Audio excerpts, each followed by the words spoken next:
اعوذ باللہ من الشیطان الرجیم بسم اللہ الرحمن الرحیم الحمد للہ رب العالمین والصلاة والسلام علی سیدنا محمد وآلہ الطاہرین اللہم صلی علی محمد وآل محمد وعجل فرجہم۔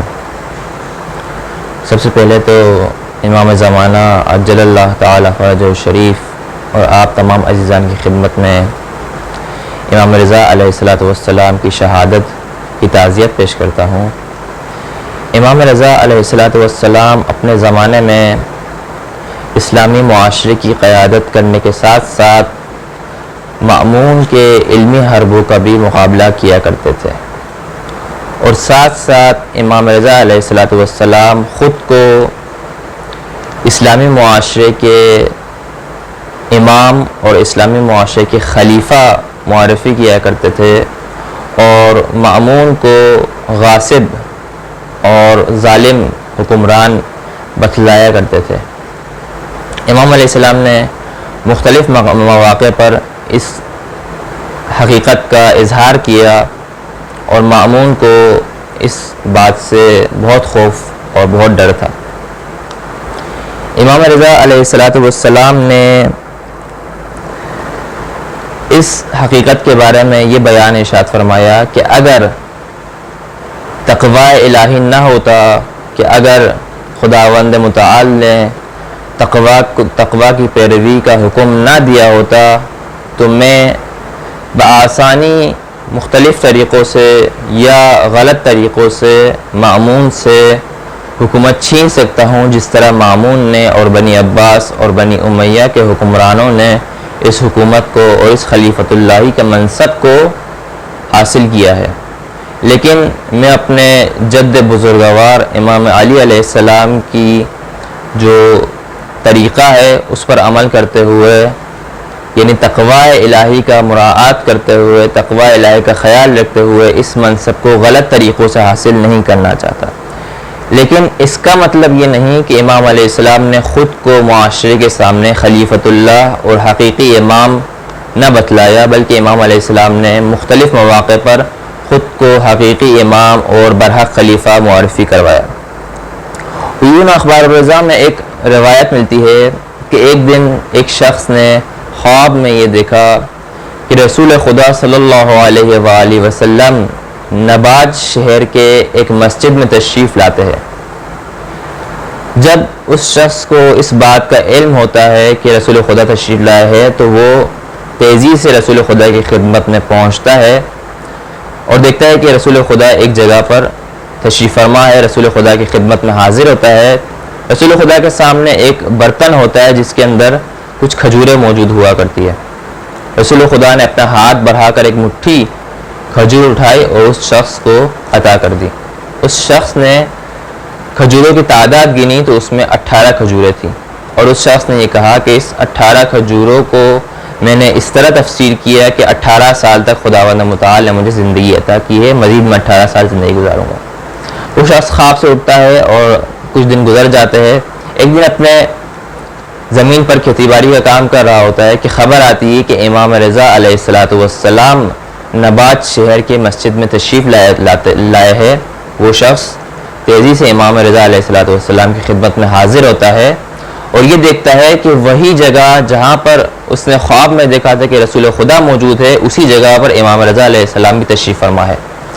لہٰذا وہ شخص امام رضا علیہ السلام کی خدمت میں حاضر ہوتا ہے۔ امام رضا علیہ السلام ہاتھ بڑھا کر ان کے سامنے جو کھجور کا برتن ہوتا ہے اس میں سے ایک مٹھی کھجور اٹھا کر اس شخص کو عطا کرتے ہیں۔ وہ شخص کھجوروں کی تعداد گنتا ہے اور یہ دیکھتا ہے کہ کھجوروں کی تعداد 18 ہی ہے، اور امام رضا علیہ السلام سے مزید کھجوروں کی درخواست کرتا ہے۔ امام رضا علیہ السلام فرماتے ہیں کہ اگر رسول خدا نے تمہیں اس سے زیادہ کھجوریں عطا کی ہوتی تو میں اسے زیادہ عطا کرتا، لیکن کیونکہ میرے جد نے بھی اتنی ہی تعداد میں کھجوریں عطا کی، لہٰذا میں بھی یہی تعداد میں تمہیں کھجوریں عطا کر رہا ہوں۔ امام رضا علیہ السلام نے مختلف مواقع پر خود کو خلیفۃ اللہ اور امام برحق معرفی فرمایا۔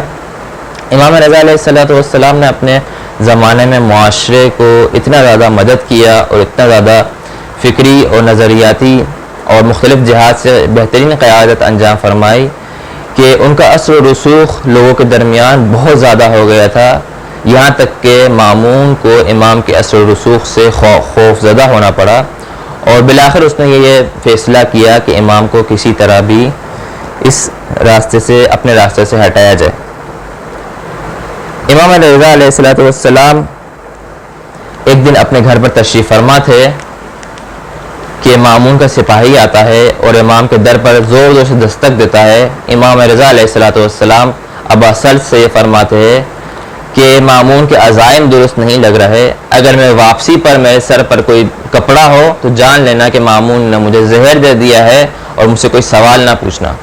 امام رضا علیہ السلام مامون کے محل میں تشریف لے جاتے ہیں۔ وہاں پر بنی عباس کے بہت سارے افراد موجود تھے، لیکن کسی نے بھی امام کے احترام میں اپنی جگہ سے کھڑا نہ ہوا، حتیٰ خود مامون بھی امام کے احترام میں اپنی جگہ سے کھڑا نہ ہوا۔